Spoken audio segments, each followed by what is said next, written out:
السلام علیکم ورحمۃ اللہ وبرکاتہ۔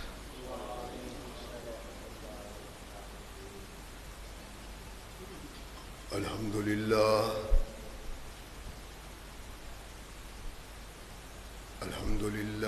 نحمده ونستعینه ونستغفره ونؤمن به ونتوکل علیہ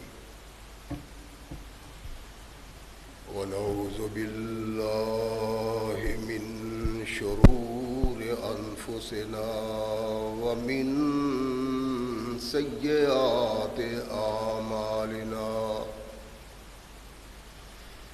من يهده الله فلا مضل له ومن يضلله فلا هادي له ونشهد أن لا إله إلا الله وحده لا شريك له ونشهد أن محمدا عبده ورسوله أما بعد فأحسن الحديث كتاب الله وخير الهدي هدي محمد صلى الله عليه وسلم وشر الأمور محدثاتها وكل محدثة بدعة وكل بدعة ضلالة وكل ضلالة في النار أما بعد فأعوذ بالله السميع العليم من الشيطان الرجيم من همزه ونفخه ونفثه بسم الله الرحمن الرحيم لن تنالوا البر حتى تنفقوا مما تحبون وما تنفقوا من شيء فإن الله به عليم صدق اللہ مولانا العظیم وصدق رسولہ النبی الکریم۔ ہر قسم کی حمد و ثنا، تعریفات و توصیفات اس خالق و مالک کے لیے ہیں جس نے اس ساری کائنات کو تخلیق دیا اور اس کی حسن و آبادی کے لیے حضرت انسان کو تخلیق فرمایا۔ کروڑوں درود و سلام اس ہستی اقدس و مقدس پہ کہ جس کا نام نامی اسم گرامی ہے محمد۔ لاکھوں رحمتیں ان نفوس قدسیہ پہ کہ جنہوں نے سرور کائنات علیہ الصلاۃ والسلام سے اس ضابطۂ حیات کو وصول کیا اور اس کو ہم تک پہنچانے کے لیے اپنا تن من دھن قربان کر دیا۔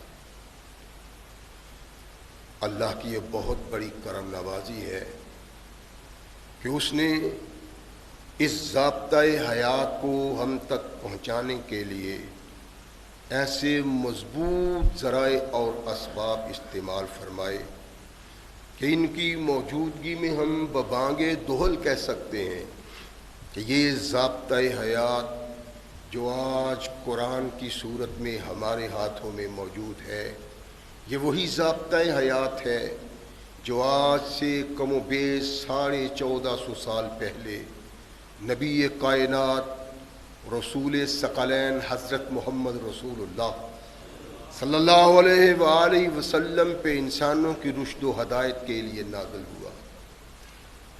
اللہ کی اس کرم نوازی پہ ہم جس قدر بھی اس کا شکریہ ادا کریں، کما حق کا ہو اس کا شکریہ ادا نہیں ہوتا، اس لیے کہ یہ ضابطۂ حیات وہ دستور المتقی ہے کہ اگر انسان اس سے تعلق پیدا کر لے تو یہ قرآن اس کی دنیاوی زندگی میں ایک عظیم انقلاب پیدا کر دیتا ہے، اور اگر اس کو اپنے جسم و روح پہ جاری و طاری کر لیا جائے تو یہی وہ ضابطۂ حیات ہے جو انسان کو دنیا کے ساتھ ساتھ عقبہ کی کامیابی کی ضمانت بھی دیتا ہے۔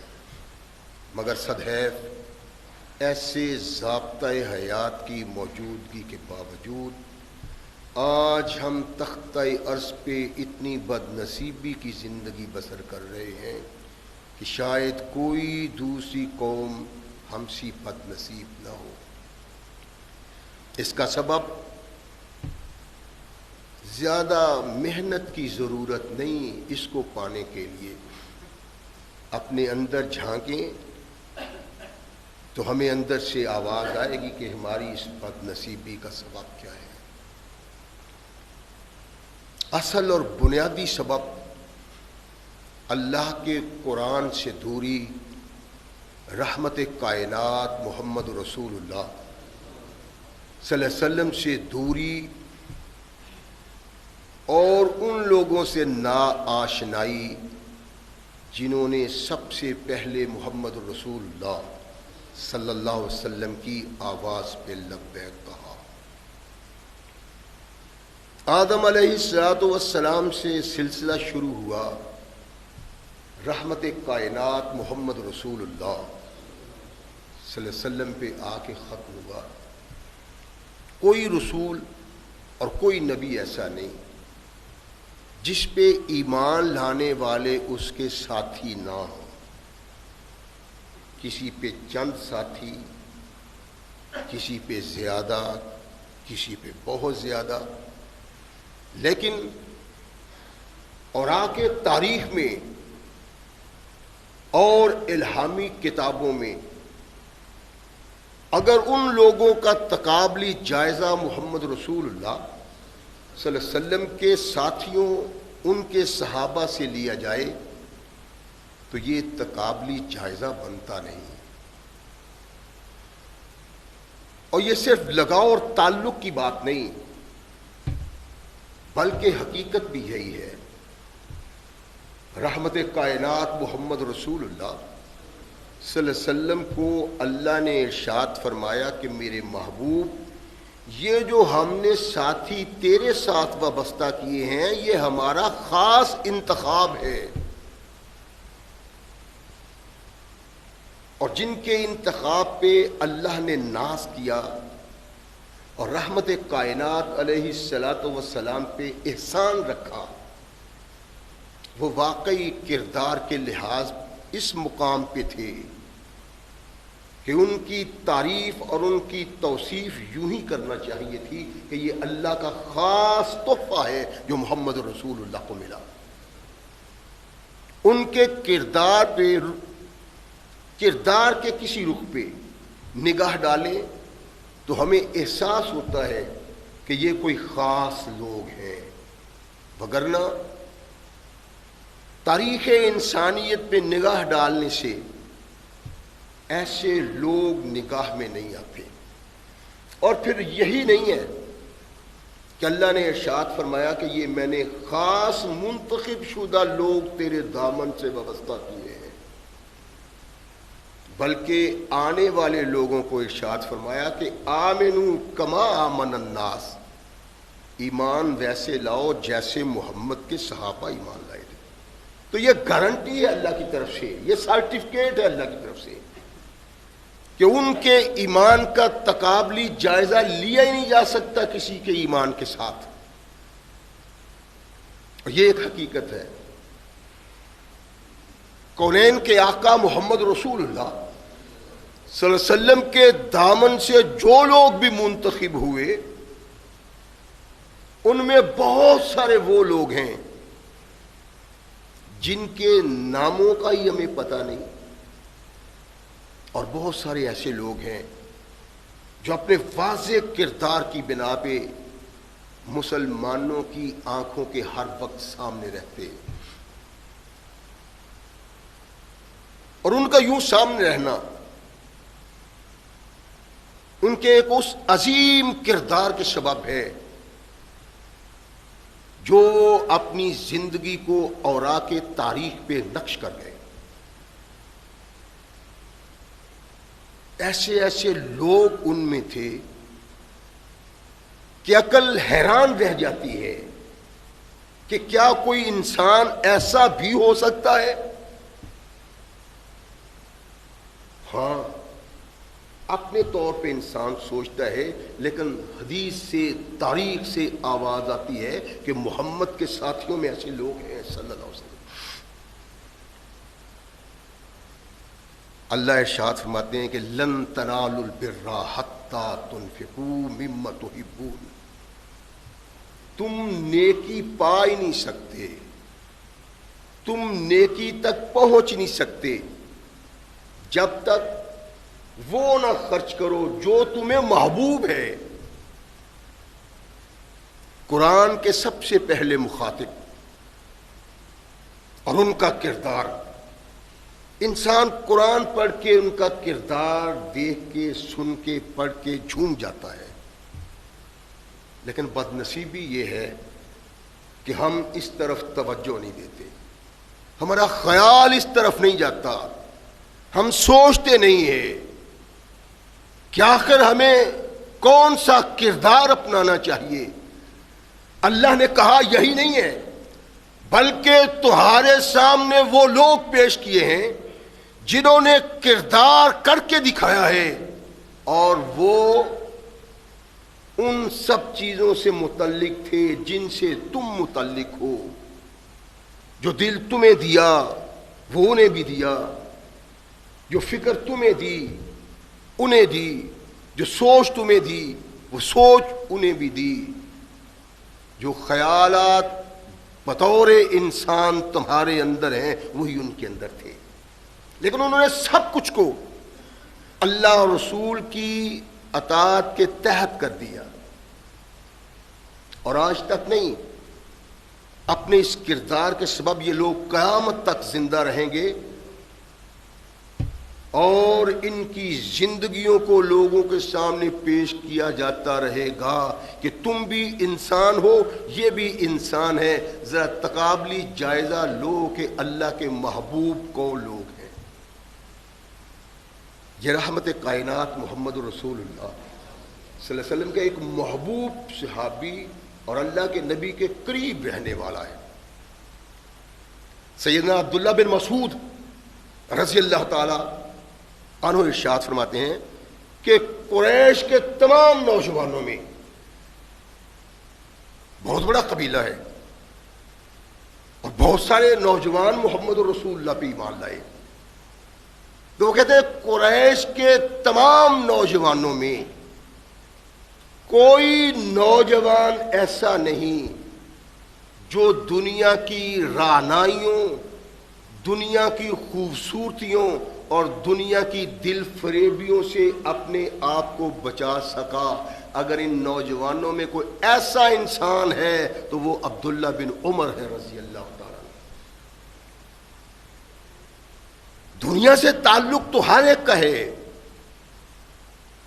سب کوئی دنیا سے متعلق ہیں، یہ کوئی غریب شخص نہیں ہے، محتاج شخص نہیں ہے، کمزور شخص نہیں ہے، لاکھ پتی انسان ہے، لیکن اس سب کچھ کے باوجود اللہ کے نبی کا وہ محبوب صحابی جس کے متعلق اللہ کے نبی نے کہا قرآن سیکھنا ہے تو اس سے سیکھو، وہ کہتا ہے کہ پورے قریش کے نوجوانوں میں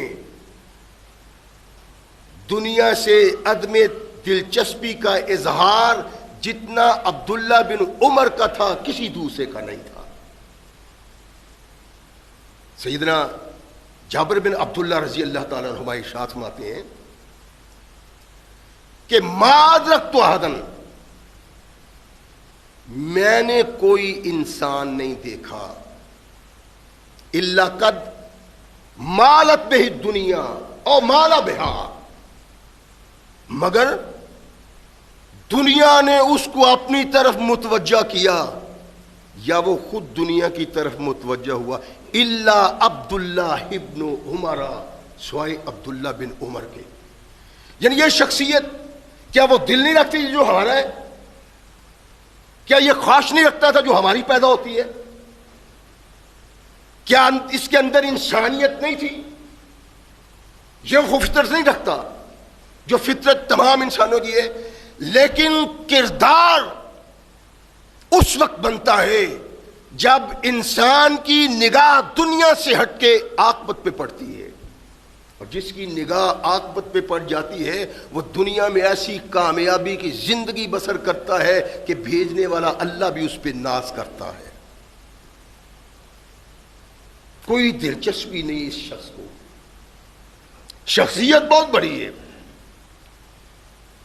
نام بہت بڑا ہے، لیکن دنیا سے کوئی دلچسپی نہیں۔ یہ نہیں ہے کہ وہ درویش تھا، مسجد میں کونے میں بیٹھ جاتا تھا، دن رات عبادت کرتا رہتا تھا، لوگوں سے اس کا کوئی تعلق نہیں تھا، کاروبار وہ نہیں کر سکتا، سب کچھ تھا، لیکن سب کچھ کے باوجود اس کے دل میں اللہ کا خوف تھا۔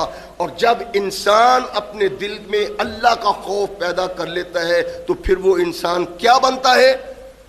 وہ عبداللہ بن عمر رضی اللہ تعالیٰ عنہ کے کردار پہ نگاہ ڈالنے سے پتہ چلتا ہے۔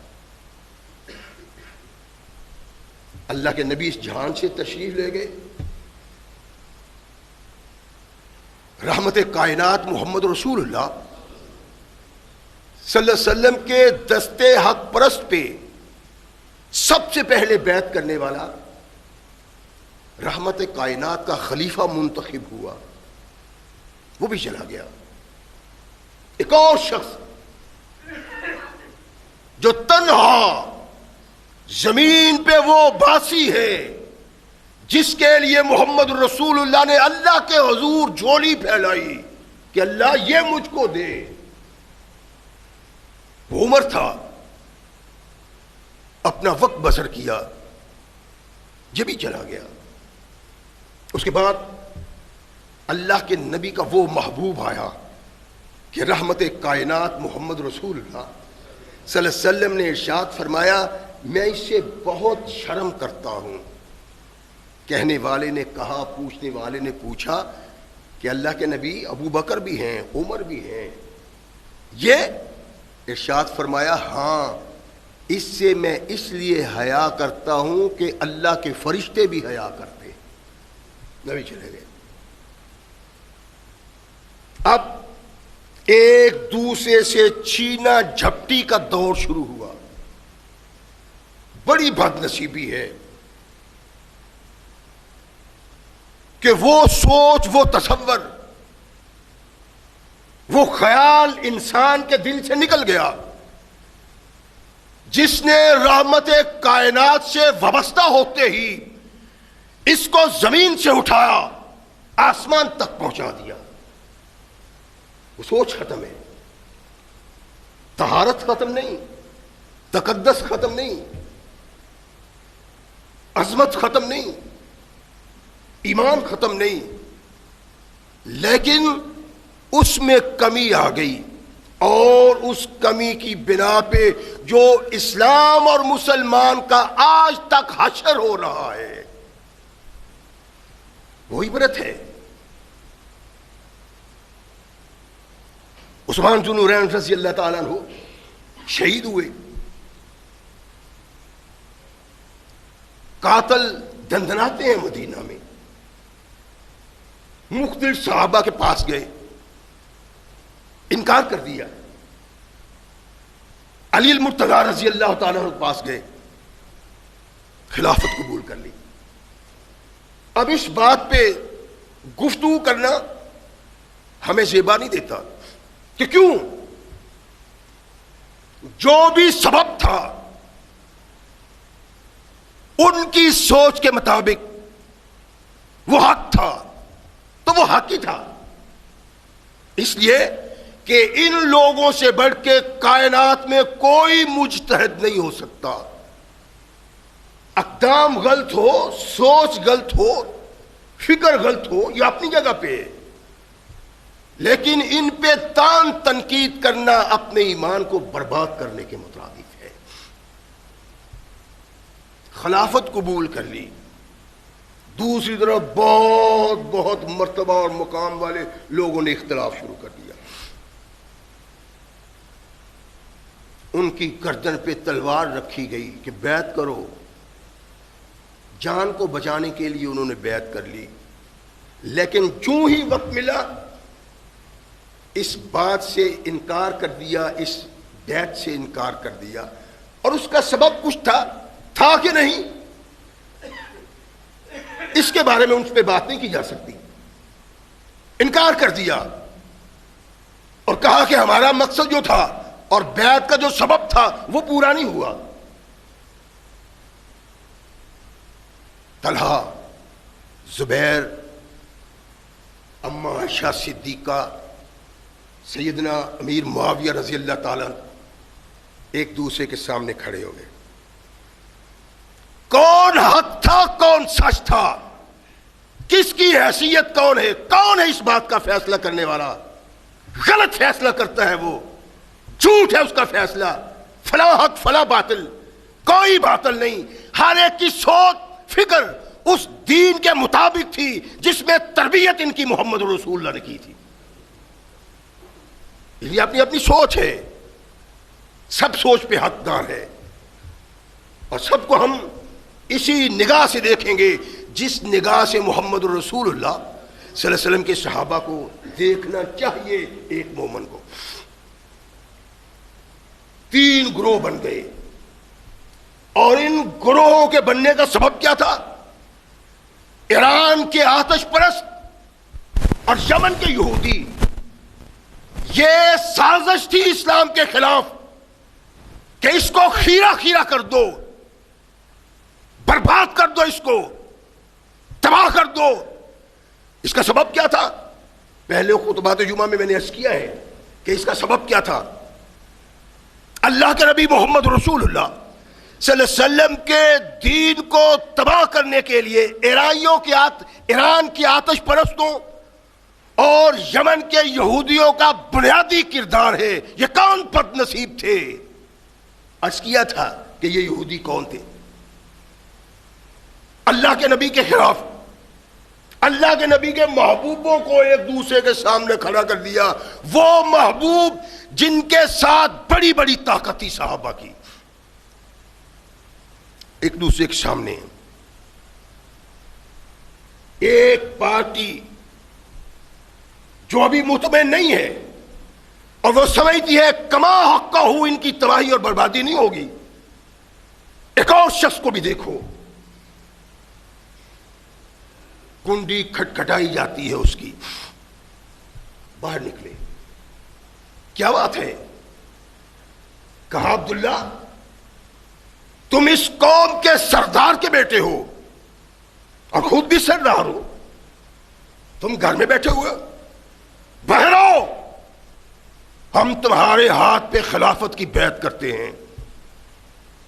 اور اگر کوئی نہیں مانتا تو سارے عرب کی دھرتی پہ جتنا احترام تیرے باپ کا تھا کسی دوسرے کا نہیں، اور آج جتنے لوگ تجھے سردار مانگتے ہیں کسی دوسرے کو نہیں مانتے.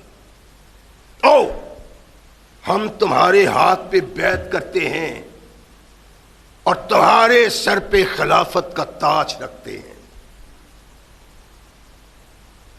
میں نے اس کیا نا کہ 2 عظیم صحابی کہتے ہیں کہ اس دنیا میں، اس زمین پہ قریشی نوجوانوں میں جو دنیا سے عدم دلچسپی عبداللہ کی تھی وہ کسی دوسرے کی نہیں. میں نے اس کیا ہے کہ لاکھپتی تھا، یہ نہیں وہ کاروبار نہیں کرتے، سب کچھ کرتے تھے، لیکن اس دنیا سے دلچسپی نہیں تھی. وہ یہود و مجوس جنہوں نے 3 گروہوں کو اپنے سامنے کھڑا کر دیا، وہ ایک چوتھا گروہ بھی پیدا کرنا چاہتے ہیں. وہ تھے عبداللہ بن عمر رضی اللہ تعالیٰ عنہ. کہا ارشاد فرمایا مجھے یہ چیز پسند نہیں ہے، میں نہیں چاہتا، میں نہیں اس کو پسند کرتا، ان اقاتلو من یقول لا الہ الا اللہ، کہ ان کے خلاف تلوار چلاؤں، ان کے خلاف قتال کروں جو اپنی زبان سے لا الہ الا اللہ کہتے ہیں۔ ایک سوچ تھی، ان کی کیا سوچ تھی، اس کی کیا سوچ ہے، سب اپنے اللہ کے پاس پہنچ گئے ہیں، وہاں پتہ چل گیا ہوگا کس کی کیا سوچ تھی، کس کی کیا حیثیت تھی، کس نے کیا کیا، وہ تو پہنچ چکے ہیں، ہمیں ضرورت نہیں ان پہ گفتگو کرنے کی، لیکن حقائق تاریخ اپنی جگہ پہ ہے۔ فاروق اعظم کے بیٹا نے یہود و مجوس کی سازش کو سمجھا اور کہا تم مجھے کیا دعوت دے رہے ہو، مسلمانوں میں لڑائی، قتال، تلوار، میں نہیں چاہتا، میں یہ پسند نہیں کرتا، یہ میرے تصور میں نہیں آتا۔ کہنے لگے عبداللہ عجیب بات کرتے ہو، اور تم ایک سردار کے بیٹے ہو، تمہیں یہ کردار ادا کرنا چاہیے، تمہیں باہر آنا چاہیے۔ فرمایا نا نا، تصور بھی نہ کرنا۔ کہنے لگے یہ بات نہیں ہے کہ تو خلافت کو قبول نہیں کرنا چاہتا، بلکہ تو بڑا سمجھدار آدمی ہے، تیرا مقصد یہ ہے کہ تمام محمد کے صحابہ آپس میں لڑ بھیڑ کے ختم ہو جائیں تو لوگ تیرے پاس آ کے کہیں عبداللہ ہاتھ نکالو، تیرے ہاتھ میں خلافت کی بیعت کرتے ہیں۔ تو کوئی کردار نہیں ادا کرنا چاہتا، قتل و غارت میں، لڑائی میں، قتال میں اپنے کردار کو محفوظ رکھنا چاہتا ہے، اور سوچ تمہاری یہ ہے کہ صحابہ آپس میں جنگ و جدل میں تباہ اور برباد ہو جائیں، جب لوگ دیکھیں گے صحابہ تو ختم ہو گئے ہیں تو لوگ تیرے پاس آئے اور خلافت کی بیعت کر لیں۔ ہاں نہیں نہیں نہیں، عبداللہ کی یہ سوچ نہیں، ولیکن اذا تقول حی علی الصلاۃ حی علی الفلاح اجبتکم، تم کیا کہہ رہے ہو؟ عبداللہ کو اس بات کی خواہش نہیں ہے، خلافت، حکمرانی، بادشاہت، لیڈری، قیادت۔ فرمایا نہیں، مجھ سے یہ توقع نہ رکھو، تمہاری سوچ، تمہارا فکر، تمہارا خیال یہ کہ میں کیا چاہتا ہوں، تو اللہ کی قسم جب تمہاری طرف سے آواز آئے گی حی علی الصلاۃ حی علی الفلاح، تو عبداللہ سب سے بھاگ کے تمہاری طرف آئے گا، سب سے پہلے۔ اور اگر تم چاہو گے افتراق کے لیے، اگر تم چاہو گے لڑائی کے لیے، اگر تم چاہو تلوار چلانے کے لیے، تو میں محمد کی امت میں تلوار چلانے کے لیے تیار نہیں ہو سکتا۔ سوچ اپنی اپنی ہے، ان کی سوچ کیا تھی ان کے ساتھ، ان کی سوچ کیا ہے ان کے ساتھ، لیکن عقل کہتی ہے، شعور کہتا ہے، فہم کہتا ہے، فراست کہتی ہے کہ جو فیصلہ عبداللہ بن عمر نے کیا، کاش تمام لوگ یہ فیصلہ کر لیتے اور آج اس پریشانی میں ہم مبتلا نہ ہوتے۔ یہ نہیں ہو سکتا، بڑے پریشان ہوئے، یہ کام تو نہیں چلا۔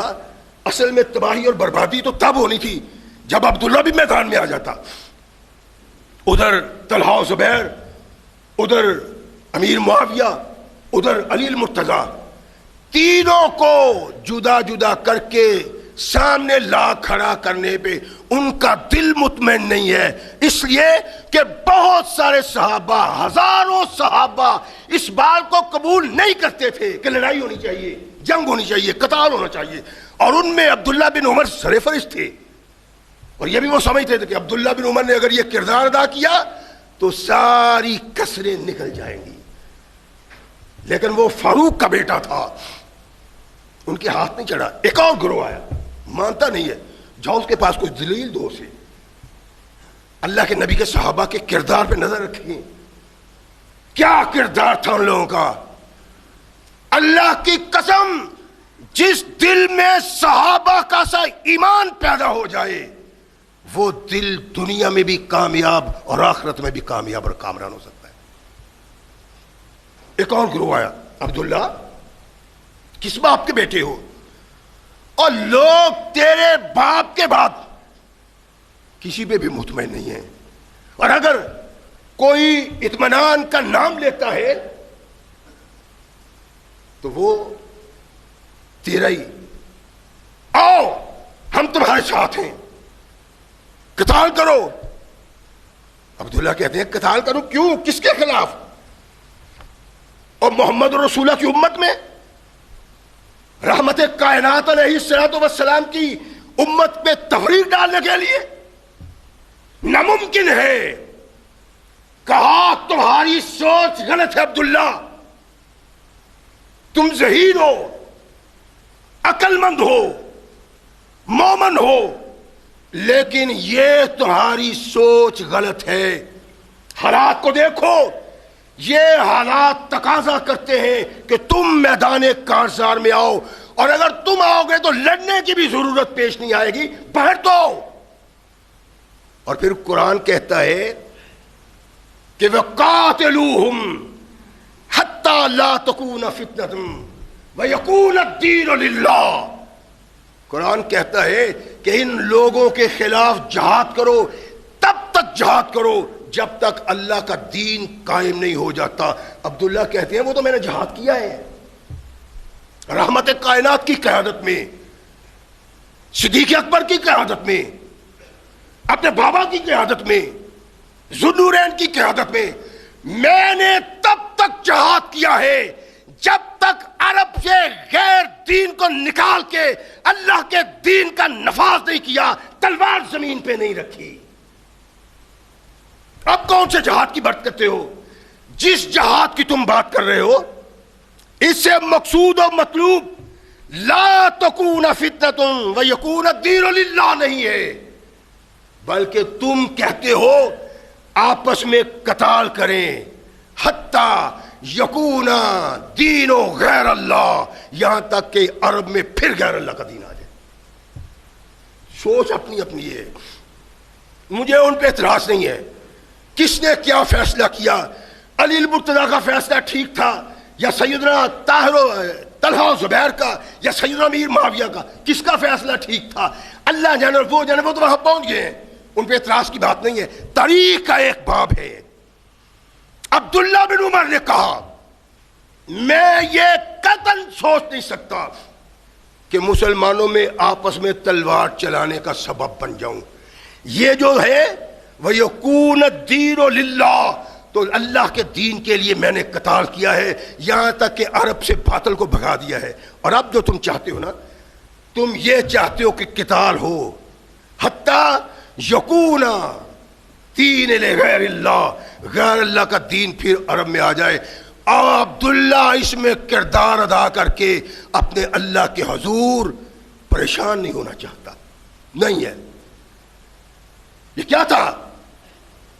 وہی دعوت جو سیدنا علی المرتضیٰ کو ملی، وہی دعوت جو طلحہ و زبیر کو ملی، وہی تصور جو سیدنا امیر معاویہ تھا، لیکن فاروق کے بیٹے نے ان کے ہاتھ میں کھیلنے سے انکار کر دیا۔ یہی تھا جس کو صحابہ اکرام کہتے ہیں کہ تمام قریشی نوجوانوں میں اگر عدم دلچسپی کا اظہار کرتا ہے دنیا سے، وہ عمر کا بیٹا عبداللہ ہے۔ اور یہی ہے عبداللہ کا کردار، عبداللہ کی سوچ، عبداللہ کے لعن و نہار، لاکھ پتی انسان۔ تو کیا ہے؟ ہمارے ہاں یہ سوچ نہیں ہے، وہاں یہ سوچ تھی کہ بڑا کوئی امیر کبیر آدمی تھا، مال و زر کا مالک، لمبی چوڑی جائیداد کا مالک، جب کوئی پیسہ آ جاتا تو وہ پیسہ اپنے دوسرے بھائی کو دیتا۔ زکوٰۃ صدقات نہیں جو ہم کرتے ہیں، ویسے ہی کہ اس کو ضرورت ہے کہ اس کو ضرورت نہیں، میں یہ چاہتا ہوں کہ میرا پیسہ وہ آدمی خرچ کرے جو آدمی اللہ کا اصل بندہ ہے۔ پچھلے خطبات میں آپ نے سنا ہوگا عثمان ذو النورین کو، عثمان ذو النورین سارے صحابہ میں سب سے زیادہ امیر ترین لوگ تھے، لیکن طلحہ رضی اللہ تعالیٰ عنہ نے ایک دفعہ سوچا کہ یہ میرے پاس پیسے کیا کرتے ہیں، چلو تقسیم کر دیتے ہیں۔ سیدنا عثمان کے پاس، یہ آپ خرچ کر لیں. ان کے بعد بہت بڑا دولت مند عبد الرحمن ابن عوف، یہ آپ خرچ کر لیں. زبیر، یہ آپ خرچ کر لیں. زکوٰۃ صدقہ نہیں، وہ چاہتے تھے ہمارے پاس کیا کر رہی ہے، ہمارا بھائی کو استعمال کر لے. نبی رحمت محمد رسول اللہ صلی اللہ علیہ وسلم کا یہ محبوب، اس کی سوچ، اس کا کردار ایسا تھا. یعنی میں اپنے معاشرے میں چاہوں کہ لوگ مجھے سلام کریں، میں جاؤں تو لوگ اٹھ کھڑے ہوں، لوگ میری عزت کریں، لوگ میرا وقار کریں، تو کس بنا پہ کریں؟ میرا وہ کردار ہے. آج کی دنیا کی ویسے بات نہیں نا، ان کے ایمان کی بات ہے. جو انتہا کا بد کردار ہے وہ انسانوں کے لیے انتہائی معزز آدمی ہے. وہاں یہ نہیں تھا، وہاں سوچ اور فکر کچھ اور تھی. عبداللہ وہ شخص تھا جس کے پاس لوگ دولت کے انبار لگا دیا کرتے تھے. اس کی دولت اتنی تھی، اس کا کاروبار اتنا تھا، اس کی جاگیر اتنی تھی کہ اس کو اس کی پرواہ نہیں ہوتی تھی. لیکن وہ زمین، وہ مال و زر، وہ دولت اس کے پاس ٹھہرتا نہیں تھا. سیدنا امیر معاویہ رضی اللہ تعالیٰ عنہ نے ایک دفعہ 4000 درہم عبداللہ کو بھیجی کہ عبداللہ یہ خرچ کر لو. ایک اور شخص آیا، جناب ہمیں بھی وہ شرف بخشیں، ہم تو احسان کرتے نا جس پہ دیتے ہیں اس کے. نہیں، وہ کہتے ہیں ہماری طرف بھی دیکھیں، ذرا ہم پہ بھی احسان کریں. کیا احسان کروں؟ یہ پیسے خرچ کر لیں. 4000 درہم اس شخص نے بھی دیے، 2000 ایک اور شخص نے دیے. اور یہ ہمسایہ دیکھ رہا ہے کہ عبداللہ کے پاس نوٹ آ رہے ہیں، درہم آ رہے ہیں، دینار آ رہے ہیں. صبح بازار میں مارکیٹ میں گیا، عبداللہ بن عمر بھی مارکیٹ میں تھے. اس نے دیکھا کہ ایک کھوٹا درہم دکاندار کو دے رہے ہیں کہ یار اس کا جو بھی آتا ہے نا دے دے. کیوں؟ میری سواری کا جو اونٹ ہے نا اس کے لیے چارہ نہیں ہے. اس نے دیکھا 10,000 درہم اس کے پاس ہے رات کو. وہ اٹھا آیا گھر، دروازہ کھٹکھٹایا. سیدنا عبداللہ کی بیگم باہر جانتی کیا ہے؟ کہا میں آپ سے بات کرنا چاہتا ہوں. ہمسایہ تھا، ادب و اداب تھا، شرعی پردہ تھا. ہاں کریں. کہا کیا رات کو عبداللہ کو 4000 درہم امیر معاویہ سے نہیں آئے تھے؟ آئے تھے. فلاں شخص نے 4000 درہم نہیں دیا؟ آیا تھا. فلاں شخص نے 2000 آیا تھا. کہنے لگا محترمہ میں حیران اور پریشان ہوں کہ عبداللہ اپنے اونٹ کے لیے کھوٹے درہم کی چیز لے رہے ہیں، اس کے کھانے کے لیے، اس کے چارہ کے لیے. کھوٹے درہم کی وہ 10,000 کہاں گیا؟ ارشاد فرمایا مسکرا کے میرے بھائی جب وہ دے کے گئے تھے عبداللہ اٹھے ہی نہیں جب تک محتاجوں میں وہ تقسیم نہیں کر دیا. لن تنالوا البر حتی تنفقوا. اور کیا اللہ کے نبی کے صحابہ وہ کردار تھے جس کردار کی بات اللہ کرتا ہے، جس کردار کا مطالبہ محمد رسول اللہ نے کیا، اور جس کردار کے حمل کو اللہ مومن کہتا ہے اور محمد رسول اللہ مومن بنانے آئے تھے. تقابلی جائزہ لینا ہم نے. میں نے اس کیا مقصود تان تنقید نہیں، خود کو یہاں کو برا بنانا نہیں، بلکہ یہ سوچ ہے اپنی زندگیوں میں اپنے اندر ایمان کو بیدار کرو اور اس ایمان کے قائم کرنے کی ضرورت ہے جو محمد رسول اللہ نے صحابہ میں قائم کیا تھا. قرآن اترتا ہے لن تنالوا البر حتی تنفقوا. تب تک تم نیکی نہیں پا سکتے جب تک وہ نہ خرچ کرو جو تمہیں سب سے محبوب ہے. سوچے تو صحیح نا، کیا ہم بھی یہی کرتے ہیں؟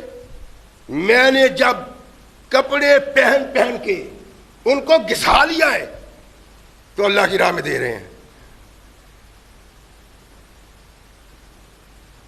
لیکن ایمان، اسلام اور مسلمان کس کو کہتے ہیں یہ سمجھنے کے لیے محمد رسول اللہ کے صحابہ کو دیکھنا پڑے. اللہ کے نبی علیہ الصلوۃ والسلام نے ان کی تربیت کیسے کی ہے؟ آسمان سے قرآن آیا، عبداللہ مجلس میں موجود ہے، لن تنالوا البر حتی تنفقوا مما تحبون. اٹھے، اپنے گھر آئے، بڑی خدمت گزار تھی لونڈی رمیسا. ارشاد فرمایا رمیسا میری بات سنو. اور یہ بڑی مستعد لونڈی تھی، اپنے آقا کی اتنی خدمت کرتی کہ آقا اس کو بہت پسند کرتا ہے. اور اس کا اظہار عبداللہ بن عمر نے کیا. کہا رمیسا اپنے سارے افراد میں تجھ سے سب سے زیادہ پیار کرتا ہوں. آج اللہ نے کہا ہے لن تنالوا البر حتی تنفقوا مما تحبون، تو فرمایا تم سے سب سے زیادہ پیار کرتا ہوں. قرآن کی اس آیت کے نزول پر میں تمہیں آزادی کی خوشخبری دے رہا ہوں، جاؤ تم آزاد ہو. کون؟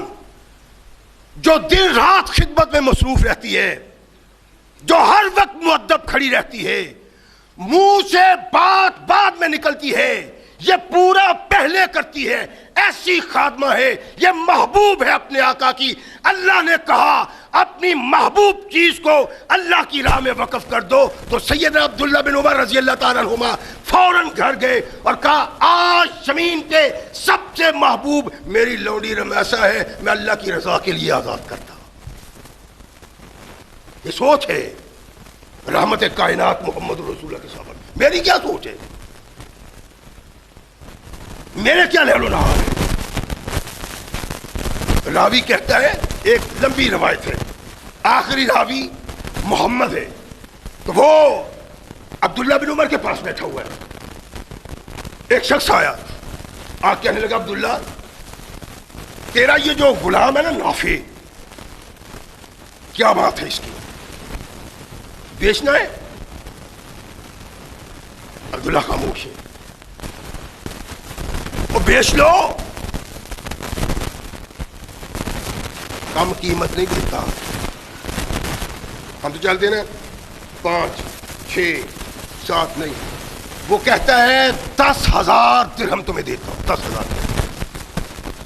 ساتھ وہ جو محمد لڑکا کھڑا تھا کہنے لگا کہ ابو عبد الرحمن کیا سوچ رہے ہو، اور اس سے زیادہ قیمت کسی غلام کی پڑ ہی نہیں سکتی.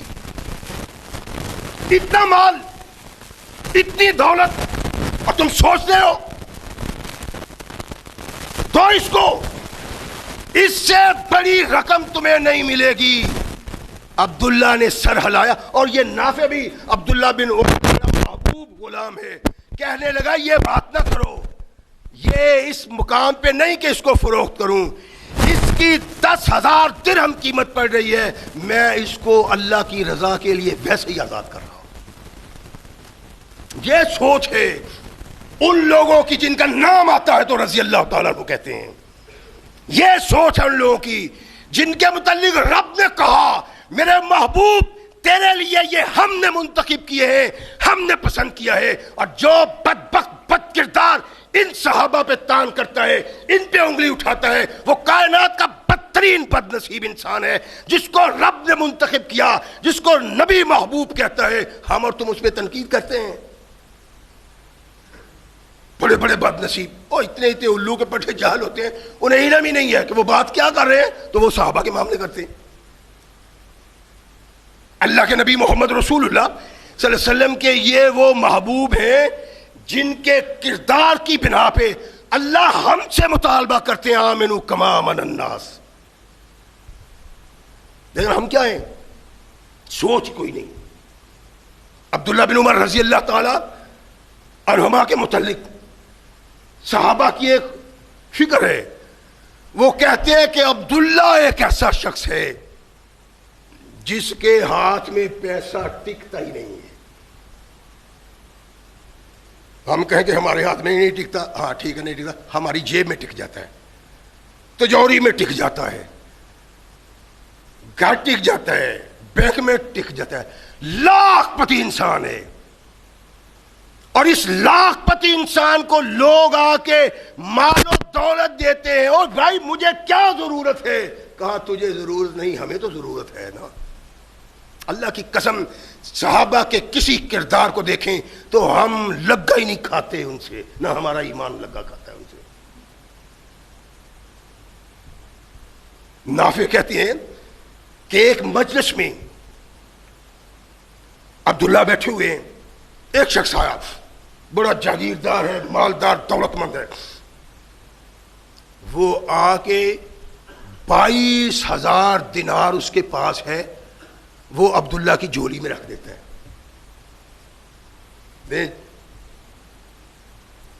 وہ یار کہاں خرچ کروں، کیسے خرچ کروں، اور کہاں کرنا ہے کہاں نہیں کرنا ہمیں نہیں علم، نہ کرو، اپنے پاس وہ کھاؤ، تیرے تقدس کی بنا پہ، تیری شخصیت کی بنا پہ، تیرے کردار کی بنا پہ چاہتے ہیں کہ ہمارا مال تجھ پہ بھی خرچ ہو، لو۔ اور یہ 22,000 دینار پتہ کتنے ہیں؟ 2,20,000 درہم کا جھولی میں رکھے۔ تو راوی کہتا ہے کہ عبداللہ اس وقت تک مجلس سے نہیں اٹھے جب تک وہ اللہ کی راہ میں محتاجوں، غلاموں اور یتیموں میں تقسیم نہیں کر دیے۔ ایک ہی مجلس میں، ایک ہی لمحہ میں، ایک ہی وقت میں 2,20,000 درہم محتاجوں میں ختم کر کے اٹھتے ہیں، اور یہ بتلاتے ہیں کہ مومن کس کو کہتے ہیں، ایماندار کس کو کہتے ہیں، محمد کا کردار کیا ہے، تعلیم کیا ہے، لوگ کیسے پیدا کیے محمد رسول اللہ نے۔ تیرے میرے ایمان کی بات نہیں ہے، ہم ایمان لے کے بیٹھے ہوئے ہیں، فکر کرو اس کی، کر نہیں سکتے ہم۔ یہ میرا دعویٰ ہے کہ کردار محمد رسول اللہ کے صحابہ کا ہم اپنا نہیں سکتے، لیکن کچھ نہ کچھ تو نقل اتار سکتے ہیں نا۔ اور رحمت کائنات محمد رسول اللہ صلی اللہ علیہ وسلم کے اس صحابی نے جب یہ کردار پیش کیا تو ایک شخص دیکھ کے ایک تاجروں کے پاس جاتا ہے، تاجروں تمہارے ایمان کا کیا بنے گا؟ کیا قیامت کو اللہ کو جواب دو گے کہ لاکھ پتی عبداللہ ایک ایک مجلس میں بیٹھ کے ہزاروں درہم اور دینار اللہ کے لیے وقف کر دیتا ہے اور قربان کر دیتا ہے، تم کیا کرتے ہو؟ مال و زر دولت اکٹھی کرتے ہو؟ رحمت کائنات محمد رسول اللہ صلی اللہ علیہ وسلم کا یہ محبوب وہ ہے کہ جو بھی چیز اس کو اپنی پسند آ جاتی وہ فوری طور پہ اللہ کی راہ میں قربان کر دیتے، تقسیم کرتے تھے محتاجوں میں، غریبوں میں۔ عبداللہ کے غلاموں کو علم ہے کہ عبداللہ کو جو پسند آ جاتا ہے عبداللہ وہ غلام آزاد کر دیتا ہے۔ تو غلام کیا کرتے ہیں؟ 10,000 کے قریب اپنی زندگی میں عبداللہ بن عمر نے غلام آزاد کیے ہیں۔ جو غلام دیکھتا ہے کہ عبداللہ آ رہے ہیں، وہ بن ٹھن کے بن سمر کے مسجد میں آ کے بیٹھ جاتا ہے، اور بیٹھتا وہاں ہے جہاں سے عبداللہ نے گزرنا ہوتا ہے۔ نگاہ پڑتی ہے کہ یہ میرا غلام مسجد میں اللہ کو یاد کر رہا ہے، یہ میرا غلام نہیں ہے، یہ میرے اللہ کا غلام ہے، آزاد کر دیتے ہیں اس کو۔ کسی نے کہا عبداللہ واللہ ما لہم الا یخدعوک، اللہ کی قسم یہ لوگ ایسے نہیں ہیں۔ غور فرمائیں، اللہ کی قسم صحابہ کا کردار مومن کو وہ ایمان دیتا ہے جو محمد الرسول اللہ دینے کے لیے آئے، اور یہی سبب تھا کہ اللہ کے نبی نے ناز کیا آج کے لوگوں پہ کہ آج جب آقا کائنات موجود نہیں، نیکی میں معاون کوئی موجود نہیں، بدی میں معاون موجود ہے، اس معاشرہ میں کوئی وہ کردار ادا کرتا ہے جو محمد رسول اللہ کے صحابہ کردار کرتے تھے۔ اللہ کے نبی ہم سے ان سے زیادہ محبت کرتے ہیں۔ کیوں؟ اللہ کے نبی فرمایا اس لیے کہ ان میں نہیں ہوں، پھر بھی ان کے دل میں اگر وہ ایمان ہے جو ایمان تمہارے اندر ہے تو محمد ان سے محبت نہ کرے تو کس سے محبت کرے؟ عبداللہ یہ غلام ایسے نہیں ہے بس اس لیے آ کے بیٹھ جاتے ہیں کہ انہیں پتہ ہے عبداللہ جس پہ خوش ہو جاتا ہے اس کو آزاد کر دیتا ہے. اور یہ بن سور کے آپ کے آگے عبداللہ بن عمر نے پتہ کیا جواب دیا؟ رضی اللہ تعالیٰ. اللہ کی قسم کائنات میں کوئی انسان نبیوں کے بعد ایسا پیدا نہیں ہوا نہ ہوگا. کہا عبداللہ یہ تمہیں دھوکہ دیتے ہیں. ارشاد فرمایا اگر کوئی مجھے اللہ کے نام پہ دھوکہ دیتا ہے تو عبداللہ دھوکہ کھانے کو تیار ہے. کبھی سوچا ہم نے یہاں کوئی انسان پہنچ سکتا ہے؟ دھوکہ دیتے ہیں. کیوں؟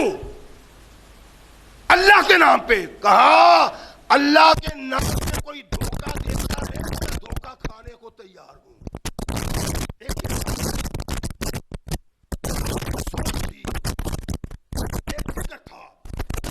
جیسا فکر تب پیدا ہوتا ہے جب محمد رسول اللہ کی زندگی کو دیکھا جائے اور ان لوگوں کی زندگی کو دیکھا جائے.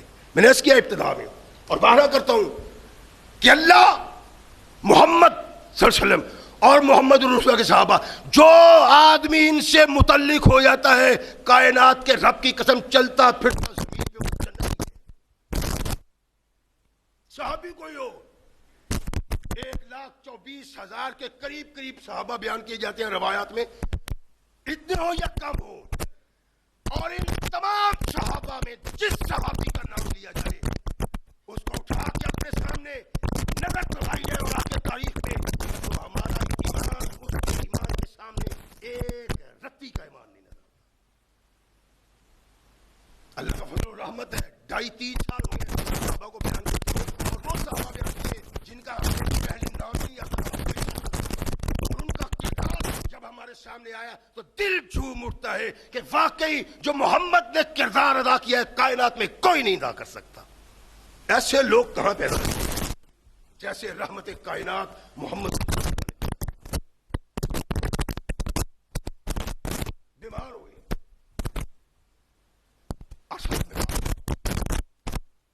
دل چاہ کے مچھلی کھاؤ.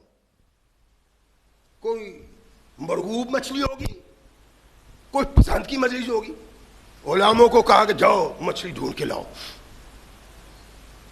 مورخ لکھتا ہے حریت الاولیاء میں حافظ نعیم نے لکھا ہے کہ لوگ غلام مچھلی ڈھونڈنے کے لیے نکلتے ہیں سارا دن تلاش کر کر کے وہ مچھلی تھک ٹوٹ جاتے ہیں. آخر ایک دانہ ملا مچھلی کا یعنی ایک مچھلی. اللہ کا شکر ادا کیا کہ آقا نے جو چاہا تھا جو پسند کیا تھا وہ مل گیا. بیمار ہیں اور کمزور بھی بہت. مچھلی لائے. مچھلی بیوی نے بڑی اچھی طرح صفائی کی اس کی. صفائی کر کے اس کو تل کے خوبصورت بنا کے عبداللہ بن عمر کے سامنے رکھ دیا. عبداللہ نے اس مچھلی کو ہاتھ لگایا توڑ کے منہ لقمہ منہ کی طرف لے جا رہے ہیں. ایک سائل آ کے کھڑا ہو جاتا ہے سامنے. یہ نہیں کہتا اللہ کے لیے دو. اور صحابہ کا کردار دوربین سے نہیں خوردبین سے نہیں نظر آ سکتا. یہ وہ کردار تھا جو محمد رسول اللہ نے بنایا. اور جو ان پہ اعتراض کرتا ہے وہ بد کردار اپنی عاقبت کو تباہ کرتا ہے اور جہنم کا ایندھن بنتا ہے. کسی صحابی پہ اعتراض کرنا کسی صحابی پہ تان کرنا کسی پہ انگلی اٹھانا اور تم تو ان کی جوتی کو لگی ہوئی مٹی کی مانند نہیں ہو. شرم نہیں آتی صحابہ پہ اعتراض کرتے ہوئے؟ کیا کردار ہے صحابہ کا. آ کے کھڑا ہو گیا. عبداللہ بن عمر کہتے ہیں یہ مچھلی اس کو دے دو. سارا دن تھک تھکا کے مر گئے غلام ڈھونڈ ڈھونڈ کے ملی ہے تل کے بیگم نے آگے رکھی ہے. مسکین آ گیا کہا یہ اس کو دے دو. بیوی کہنے لگی سرکار اس کو 1 درہم دے دیتے ہیں. یہ تو کھا کے اس نے معاملہ ختم کر دینا ہے، درہم اپنے پاس رکھے گا، مختلف مقامات پہ اس کو خرچ کرنے کی آسانی رہے گی۔ فَقْضِ أَنْتَ شَهْوَتَكَ مِنْهُ، آپ اپنی خواہش کو پورا کریں، اس کو درہم دے دیتے ہیں۔ فرمایا شہوتی ما اریدو، اب میری خواہش وہ ہے جو میں چاہتا ہوں، اس مچھلی کو، اس یتیم کو دے دو، اس مسکین کو دے دو، جس کا سارا دن انتظار کیا، بن کے روسٹ ہو کے تل کے مچھلی سامنے رکھ دی، آخری وقت ہے لیکن مسکین کو دیکھا۔ ارشاد فرمایا عبداللہ کے لیے مچھلی کھانا پسند نہیں، بلکہ پسند یہ ہے کہ اس مسکین کو یہ مچھلی دے دی جائے۔ مچھلی دے دی، کسی کی بھی نہیں مانی۔ ایک دن ایک غلام جو آزاد کر دیا ہوا تھا آیا، شاید یمن سے یا کسی بھی علاقے سے، آ کے آنے لگا، حضرت میں آپ کے لیے تحفہ لایا ہوں۔ اور میں اچھا کیا تحفہ ہے؟ کہا میں آپ کے لیے معجون لایا ہوں۔ معجون وہ کیا ہوتی ہے؟ کہا روٹی کے کھانے کے بعد اگر وہ کھا لی جائے نا تو روٹی جلد ہضم ہو جاتی ہے۔ عبداللہ مسکرائے، ارشاد فرمایا اور میں نے معجون کیا کرنی ہے جناب، جب کبھی روٹی زیادہ کھا لیں تو یہ ہضم کر دے گی۔ ارشاد فرمایا 40 سال ہو گئے ہیں میں نے پیٹ بھر کے روٹی کھائی نہیں۔ اور کیوں نہیں کھائی؟ سبب کیا ہے؟ وہ ان کی بیوی سبب بتاتی کہ 40 سال اس وقت ہو گئے جب عبداللہ جوان ہے ابھی۔ ایک دن عبداللہ بن متی عبداللہ کی خبر گیری کے لیے آئے، دیکھا کہ بڑے کمزور ہوئے ہیں ناتواں سے۔ ان کی بیوی سے کہا کہ اللہ کی بندی تجھے پتہ نہیں عبداللہ کیا ہے؟ پتہ ہے تو ان کی خدمت کرو، اتنے کمزور، اتنے لاغر، اور اس انسان کے لیے اپنے آپ کو ایسی خادمہ بناؤ کہ اس کی خدمت کرنے پہ اللہ تم سے راضی ہو جائے۔ یہ صرف عبداللہ کی بیوی کی بات نہیں ہے، ہماری بھی ماں بہنوں بیٹیوں کو اس طرح توجہ دینی چاہیے۔ اور کہیں کہ اس کو، ہماری تو ماں بہنیں بیٹیاں مسجد میں آتی نہیں ہیں بیچاری، آپ ہی کی نہیں میری بھی نہیں آتی، بد نصیبی ہے، اور بد نصیبی ہے، بدبختی ہے، قیامت کو جواب دینا اس بات کا، میں نے بھی اور آپ نے بھی۔ بڑی خدمت کرتے ہیں۔ اور تو عبداللہ کمزور کیوں ہے؟ کہا عبداللہ کے کمزور ہونے کا سبب یہ ہے کہ جب تک عبداللہ کے دسترخوان پہ کوئی یتیم نہ بیٹھا ہو یہ روٹی نہیں کھاتا۔ اچھا، اور اگر کوئی نہیں تو گھر والوں کو بٹھا لیتے ہیں اور سب کو بٹھا کے کھاتے ہیں، وہ کھاتے ہیں پیٹ بھر کے، عبداللہ پیٹ بھر کے نہیں کھاتے۔ میرا قصور نہیں ہے، بات دراصل یہ ہے۔ اچھا، وہ عبداللہ کے پاس آتے ہیں، سرکار آپ کمزور ہو گئے ہیں، جب تک طاقت نہیں آئے گی جسم میں، توانا نہیں ہوں گے تو آپ کیسے عبادت کریں گے؟ آپ کیوں نہیں کھاتے پیتے؟ کھایا پیا کیجئے۔ اللہ کے بندو، اللہ کی عبادت یوں ہی ہوگی نا، رات کو، دن کو، صبح کو، شام کو، آپ کھاتے ہی نہیں ہیں۔ کھایا کیجئے پیٹ بھر کے، اور خوردن برائے زیستن و ذکر کرتن است، کھانا تو اس لیے آپ نے کہ آپ کا وجود قائم ہوگا تو آپ اللہ کا ذکر کر سکیں گے، اللہ کی عبادت کر سکیں گے، کھا کریں۔ ارشاد فرمایا عبداللہ 80 سال ہو گئے ہیں عبداللہ بن عمر نے پیٹ بھر کے کھایا ہی نہیں ہے۔ یعنی اب بڑھاپے میں بھی بات کرتے ہیں تو وہی جو جوانی میں کی تھی کہ 40 سال ہو گئے ہیں عبداللہ نے پیٹ بھر کے کھایا نہیں، اور عبداللہ لاکھ پتی ہے، غلاموں کو، یتیموں کو، محتاجوں کو، بیوگان کو، اور کو اچھا بلا بھی ہوتا ہے تو اس کو بھی۔ مقصود کیا ہے؟ اللہ کی رضا اور رحمت کائنات محمد رسول اللہ صلی اللہ علیہ وسلم کے تمام صحابہ اللہ کی رضا کے لیے ہی ہر قدم اٹھاتے ہیں، ہر سوچ ہر فکر ان کی یہی ہے، اس کے علاوہ کچھ نہیں۔ اور جب اللہ نے یہ دیے، ان کا کردار سامنے آیا تو ارشاد فرمایا جب میرے محبوب کے صحابی کا نام آئے تڑپ کے جس نے رضی اللہ عنہ کہا اس کا ایمان ہی سلامت نہیں۔ یہ کردار ہے محمد رسول اللہ کا۔ اور اللہ کہتے ہیں اگر یہ لوگ ایمان لائیں بمثل ما آمنتم بھی، جیسے تم ایمان لائے ہو، فقد اہتدوا، ہدایت پر۔ ہدایت تب ہے جب ہمارا کردار محمد رسول اللہ صلی اللہ علیہ وسلم کے صحابہ کا سا کردار بنے۔ اگر ایسا نہیں، سوچنا پڑے گا کل قیامت کو پریشانی ہوگی اپنا نامہ اعمال دے کے، اپنے کردار اپنی کرتوت دے کے۔ کم عرصہ رہ گیا ہے، پتہ نہیں، ویسے ہی پتہ نہیں کب اللہ نے آواز دے دینی، لیکن حالات، تاریخ اور لیل و نہار بتلا رہے ہیں کہ کام خطرناک سے خطرناک آگے آ رہا ہے، دن خطرناک سے خطرناک آ رہا ہے۔ تو ان آنے والے دنوں میں تیاری کرو اپنی آخرت کی، اور وہ کردار اپنا لو جو کائنات کے آقا محمد رسول اللہ صلی اللہ علیہ وسلم کے صحابہ کا کردار تھا۔ اللہ کی قدم چلتا پھرتا انسان جنتی ہے، اور اللہ کے طرف سے سرٹیفکیٹ ہے جیسے محمد رسول اللہ کے صحابہ کو سرٹیفکیٹ تھا۔